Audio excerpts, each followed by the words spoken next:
road trip. Brain's too tired. You don't need the brain to drive. We do. We need a healthy sensory motor system where different brain regions and the nervous system work together to process incoming sensory input and to create actions. Sensory motor integrations helps us sense, make sense, and interact with the world.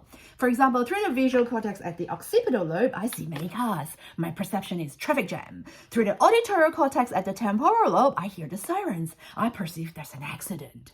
My somatosensory cortex at the parietal lobe feel the brake pedal. I understand I need to slow down.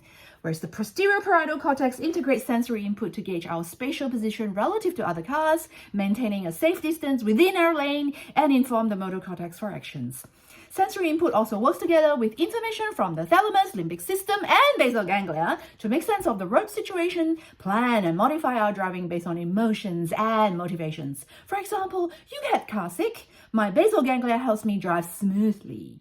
The prefrontal cortex does the most complex cognitive processes to plan, evaluate outcomes, involve working memory and prospective memory, sequencing and initiating behaviors. It makes judgment whether to change direction or Buy donuts at a petrol station. Sure. The primary motor cortex, motor homunculus, and the motor system work together to control different muscle groups to change lane. For example, through the tactile spinal tract, I adjust my head and neck to check for blind spots to avoid collision. The cerebellum then controls balance, fine-tunes my precision and timing for safe steering and braking. What if you made the wrong turn? No problem.